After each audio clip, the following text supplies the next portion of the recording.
ઘણા લોકોને એક મોટું કન્ફ્યુઝન હોય છે કે માથામાં કે વાળમાં મહેંદી લગાવાય કે ના લગાવાય. જો લગાવવાની ઈચ્છા થતી હોય, બહુ ગમતી હોય, તો એ વાળને નુકસાન કરે કે ના કરે. તો આજે હું તમને એક એવી ટિપ્સ શેર કરવાની છું કે જેનાથી તમને મહેંદીનું રિઝલ્ટ પણ મળશે અને તમારા વાળને નુકસાન પણ નહીં થાય. તો ચાલો શેર કરું.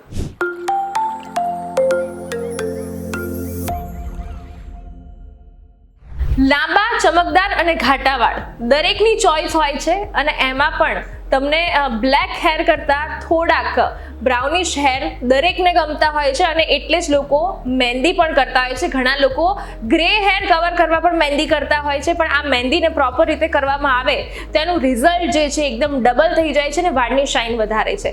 એના માટે શું લેવાનું છે?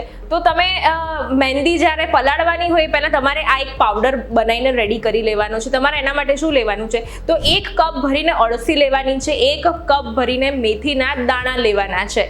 આ બંને વસ્તુને મિક્સરમાં એનો પાવડર કરી લેવાનો છે. હવે તમે જ્યારે માથા માટે મહેંદી પલાળો છો ત્યારે તમારે શું લેવાનું છે? તો તમે જે ક્વોન્ટિટીમાં મહેંદી લીધી હોય એ મહેંદી લેવાની છે. એમાં તમારે 1 કપ આ જે અળસીનો પાવડર અને 1 કપ જેટલો આ મેથી દાણાનો પાવડર લેવાનો છે. એમાં એડ કરવાનું છે તમારે 2 ચમચી જેટલું એલોવેરા જેલ, 1 નાની ચમચી જેટલું બદામનું તેલ અથવા તમે કોપરેલ પણ એડ કરી શકો છો અને ચપટી એડ કરવાના છે કોફીનો પાવડર. આ બધી જ વસ્તુને તમારે દહીંમાં પલાળવાનું છે. 2 થી 3 કલાક પલાળવાનું છે અથવા તમે ઓવરનાઇટ પણ પલાળી શકો છો અને પછી એને તમે તમારા વાળમાં અપ્લાય કરવાનું છે. હવે ધ્યાન ક્યાં રાખવાનું છે?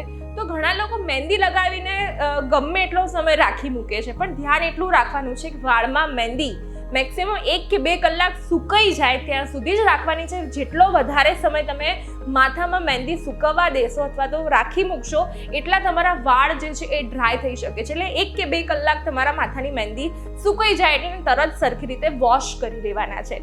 આપણે મહેંદી પલાળતી વખતે અંદર થોડુંક ઓઇલ યુઝ કર્યું છે જે તમારા વાળને ડ્રાય થતાં બચાવશે અને એલોવેરા જેલ પણ આપણે એડ કર્યું છે જે વાળને એકદમ પ્રોપર ચમક આપશે અને એની સાથે આપણે અળસી ને મેથીના દાણા પણ ઉમેર્યા છે જે તમારા વાળને મજબૂત બનાવશે. એટલે હવેથી તમે જ્યારે મહેંદી લગાવશો તો તમારા વાળને નુકસાન નહીં થાય.